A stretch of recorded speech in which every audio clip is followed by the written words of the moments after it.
तीन दामाद की सास पार्ट 2। अब तक आपने सुना कि कावेरी जी अपनी तीनों बेटियों ईशा, मोहिनी और सुहाना की शादी तीन घर जमाई लड़कों के साथ करवा देती है। उन्हें लगता है कि ये लड़के शायद घर का कामकाज संभाल लेंगे, लेकिन उनके तीनों घर जमाई बहुत आलसी थे। वो नौकरी भी नहीं करते थे और बाहर का काम भी नहीं। कावेरी जी ने अपनी बेटियों से कहा कि वो प्रेगनेंसी का बहाना बनाकर अपने पतियों को सबक सिखाए। अब सुनिए आगे। मम्मी, आपने जैसा कहा था हमने वैसा ही किया, लेकिन देखिए ना, विवेक का हाल तो वैसा का वैसा ही है। घर में ना सुबह का नाश्ता बनता है और ना खाना। नौकरी पर जाने की बात करूं तो खाने को दौड़ते हैं मुझे। हाँ मम्मी, मैंने भी सुमित को कितनी बार कहा कि अगर नौकरी नहीं करनी तो कोई छोटी सी दुकान ही खोल लो। घर का खर्चा कैसे चलेगा? देखो दोपहर के 12 बजने आए और जनाब अभी तक सो रहे हैं। हाँ मम्मी, ईशा और सुहाना ठीक कहती हैं। अविनाश का भी यही हाल है। जब मैंने अपनी प्रेगनेंसी के बारे में कहा तो मुझसे कहने लगा, अरे दूसरी लड़कियां तो 9-9 महीने तक नौकरी करती है, बस डिलीवरी के टाइम छुट्टी लेती है। मोहिनी, तुम भी नौकरी करो। अब मुझे कहाँ नौकरी मिलेगी? मम्मी बताओ अब मैं क्या करूँ? हे भगवान, क्या सोचकर घर जमाई दामाद लाई थी मैं कि मेरी बेटियां मेरे पास रहेंगी और खुश रहेंगी, लेकिन इन आलसी दामादों ने तो हमारी जिंदगी को भी प्रॉब्लम में डाल दिया है। मैं तो कहती हूँ मम्मी, हम लोग वापस अपनी जॉब पर जाना शुरू कर देते हैं। बता देते हैं इन लोगों को कि हमने प्रेगनेंसी का बहाना किया है। नहीं नहीं बेटा, ऐसी गलती भी मत करना। अगर तुमने ऐसा किया तो इन तीनों की आदत और ख़राब हो जाएगी। अरे आज नहीं तो कल कभी तो तुम प्रेग्नेंट होगी, तब वापस यही प्रॉब्लम आएगी। तब क्या करोगी तुम तीनों? हाँ मम्मी, आपकी बात तो बिल्कुल सही है। इन लोगों को तो सुधारना ही पड़ेगा। लेकिन कैसे? अपने बच्चों के आने की खबर सुनकर भी इन लोगों पर कोई असर नहीं हो रहा। पैसे कमाने के लिए घर से बाहर निकलना ही नहीं चाहते ये तीनों। अब मेरे दिमाग में एक प्लान आया है। तुम तीनों चिंता मत करो, उन तीनों को बुलाओ, फिर मैं बात करती हूँ। थोड़ी देर बाद कावेरी जी अपने तीनों दामादों को सामने बुलाकर अपनी बात कहना शुरू करती हैं। अविनाश, सुमित और विवेक, देखो बेटा, मैं ना तुम तीनों से बड़ा प्यार करती हूँ, इसीलिए तो तुम्हें घर जमाई बना कर रखा है मैंने। अरे मम्मी जी, सीधे सीधे कहिए ना, क्या बात है? प्यार तो हम भी आपको बहुत करते हैं। अरे मम्मी जी, आपकी इज्जत भी बहुत करते हैं। अरे भाई, आपके जैसी सास और कमाने वाली बीवी सबको मिलती है क्या? हाँ मम्मी, विवेक और सुमित ठीक कह रहे हैं। आपकी बेटी से शादी करके मेरी तो ज़िंदगी ही अच्छी हो गई है। जानती हूँ मैं, और ये भी जानती हूँ कि तुम तीनों अपने अपनी बीवियों से बहुत प्यार करते हो। बेटा, बात ऐसी है कि हमारे कुल गुरु ने कहा है कि प्रेग्नेंट होने के बाद मेरी तीनों बेटियां शुरू के 4 महीने हमारे गांव में जाकर रहेगी, जहां मेरे चाचा जी रहते हैं। अरे लेकिन क्यों मम्मी, गांव में जाकर रहने की क्या ज़रूरत है इन तीनों को? वो क्या है ना बेटा, हमारे परिवार को एक श्राप है। अगर मेरी बेटियों ने यहाँ पर बच्चा पैदा करने की कोशिश की तो उनके बच्चों को कुछ भी हो सकता है। इसलिए अब से लेकर 4 महीने पूरे होने तक इन्हें गांव वाले घर में रहना पड़ेगा। हाँ तो इसमें प्रॉब्लम क्या है मम्मी जी? हम भी वहाँ जाकर रहेंगे, पिकनिक मनाएंगे। अरे भाई, बीवी जहाँ हम भी वहाँ। हाँ यार, आइडिया तो बहुत अच्छा है।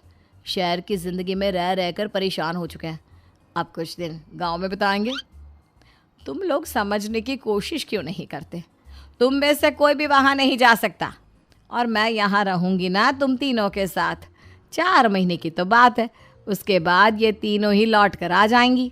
ठीक है मम्मी जी, अब हमारे बच्चों का सवाल है तो ये तो करना ही पड़ेगा। कावेरी अपनी तीनों बेटियों को कुछ दिन के लिए घर से बाहर कहीं दूसरे शहर में रहने के लिए भेज देती है।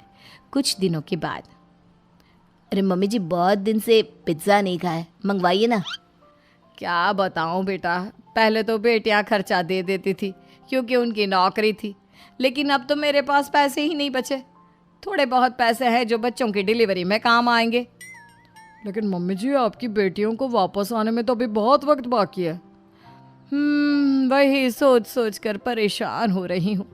सोच रही हूँ कल से दूध भी बंद करवा देती हूँ। अब दूध वाले को देने के लिए पैसे भी तो नहीं है ना।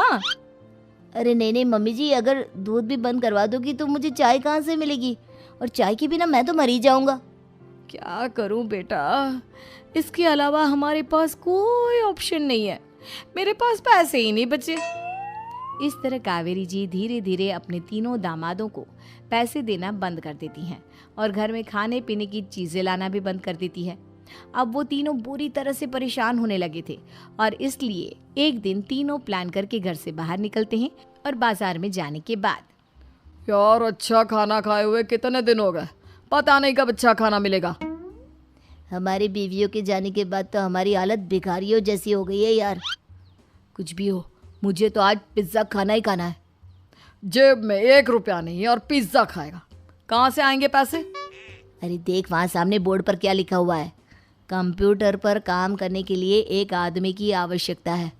भाई मैं तो जा रहा हूँ, काम करूँगा और शाम तक पैसे लाकर आराम से पिज्ज़ा खाऊंगा। जा जा, तुझे कोई काम नहीं देने वाला, हम तो घर जा रहे हैं। चल भाई सुमित। सुमित और अविनाश वहाँ से चले जाते हैं और विवेक उस कंप्यूटर शॉप पर सारा दिन काम करके 5,000 रुपये कमा कर घर लौट कर आता है और अपने खाने के लिए अच्छी अच्छी चीज़ें भी लेकर आता है। ये देखकर विवेक और सुमित के दिल में भी कुछ पैसे कमाने की इच्छा जागती है। अरे सुबह सुबह कहाँ चल दी है तुम? मम्मी जी एक बहुत अच्छी जगह मिली है, कंप्यूटर पर काम करने के 5,000 मिले थे कल मुझे। अगर रोज़ काम करूँगा तो पूरे 40,000 की तनख्वाह। अरे वाह, ये तो बहुत अच्छी बात है दामाद जी, आपको जाना ही चाहिए। सुमित और अविनाश विवेक को इस तरह तरक्की करते देखकर परेशान हो जाते हैं और वो दोनों भी काम की तलाश में निकल पड़ते हैं। धीरे धीरे उन दोनों को भी काम मिल जाता है। अब कावेरी के तीनों दामाद छोटी मोटी नौकरी करके अच्छा पैसा कमाने लगे थे। एक दिन कावेरी उन्हें अपने पास बुलाती हैं। अरे वाह, विवेक 40,000 कमा लेता है, अविनाश 60,000 और सुमित तुम भी 40,000 के आसपास कमा ही लेते हो। कुल मिलाकर तुम अच्छे खासे पैसे कमा रहे हो बेटा। हाँ मम्मी जी, बहुत मज़ा आता है जब महीने के एंड में मोटी रकम हाथ में आती है। पूछिए मत मम्मी जी, घर में रहकर रोटी बना बना कर औरतों जैसा महसूस होने लगा था मुझे तो। हाँ बेटा, तुम तीनों की बात तो बिल्कुल ठीक है और जानते हो अब तुम तीनों की पत्नियां भी वापस लौट कर आने वाली है।